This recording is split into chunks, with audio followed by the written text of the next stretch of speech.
अब रायपुर से है। धान खरीदी केंद्र के कंप्यूटर ऑपरेटर्स ने प्रदर्शन किया है। मंत्री ओपी चौधरी के बंगले के सामने ये सभी कर्मचारी जुटे हुए हैं।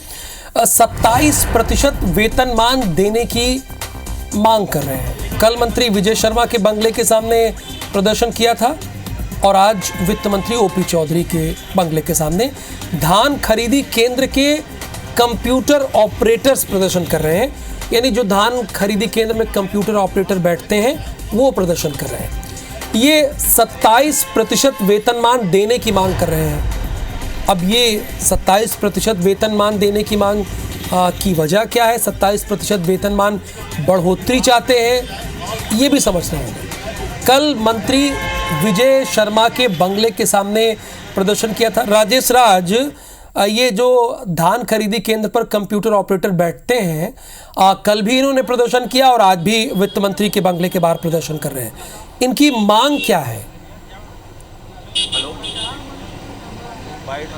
बिल्कुल राहुल, देखिए प्रदर्शन तो इनका 35-36 दिनों से चल रहा है और ये चल रहा था तूता धरना स्थल पर, लेकिन चूंकि आचार संहिता लागू हो गई, एक उपचुनाव हो रहा है, राज्योत्सव उधर होना है, तो पुलिस ने वो खाली करा लिया, ताला लगा दिया वहां पर। अब ये कह रहे हैं कि प्रदर्शन हम वहां पे कर रहे थे, अब आपने हटा दिया हमें, अब हम जाएंगे कहाँ? तो जाएंगे तो ऐसे ही आएंगे कि हर दिन एक मंत्री के बंगले के आगे प्रदर्शन करेंगे। कल भी ये सीएम हाउस के पास जा रहे थे, रोके तो विजय शर्मा के बंगले के सामने बैठ गए और आज ओपी चौधरी के बंगले के सामने पहुंच गए। मांग दो ही है कि पिछली सरकार ने 27% वेतनमान देने की बात कही थी और ये उसकी मांग कर रहे हैं, वो सरकार को मिला नहीं है। और अब दूसरा कि जो विभाग क्या है इनका, ये किस विभाग के कर्मचारी हैं वो तय कर ले सरकार। और जो प्रदेश पदाधिकारी है वो अभी बात करेंगे, पुलिस अभी हटा दी है इनको, कुछ पदाधिकारी बचे हैं जो बातचीत करेंगे।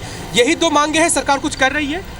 जी सर, हमारा केवल दो ही मांग है और सरकार इस पर कुछ करते नजर नहीं आ रही है, क्योंकि हम पिछले 35 दिन से तूता के धरना स्थल पर अपना प्रदर्शन कर रहे हैं, लेकिन वहां पर से भी हमको भगाया जा रहा है पुलिस प्रशासन के द्वारा और आज यहाँ पर भी हमको भगाया जा रहा है। तो आखिर हम लोग जाएंगे तो जाएंगे कहाँ? जब तक हमारी मांगों के विषय में कोई ठोस निर्णय नहीं लिया जाता तब तक हम लोग हटने वाले नहीं हैं। आपने कहा कि 35 दिन से आपका आंदोलन चल रहा है, उस दौरान क्या कोई सरकार के जिम्मेदार मंत्री अधिकारी किसी ने कोई बातचीत की, कोई आश्वासन दिया कि आपकी हड़ताल कर?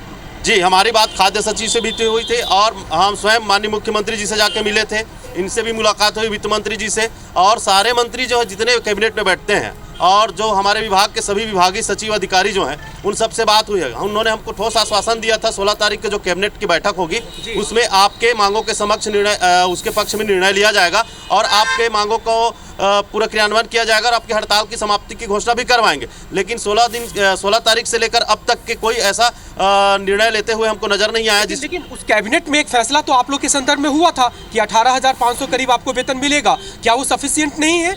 वो तो हमारे पिछले सत्र का वेतन है, जो हम जो है आज भी वो वेतन जो है 9 महीना का पेंडिंग है पिछले सत्र का।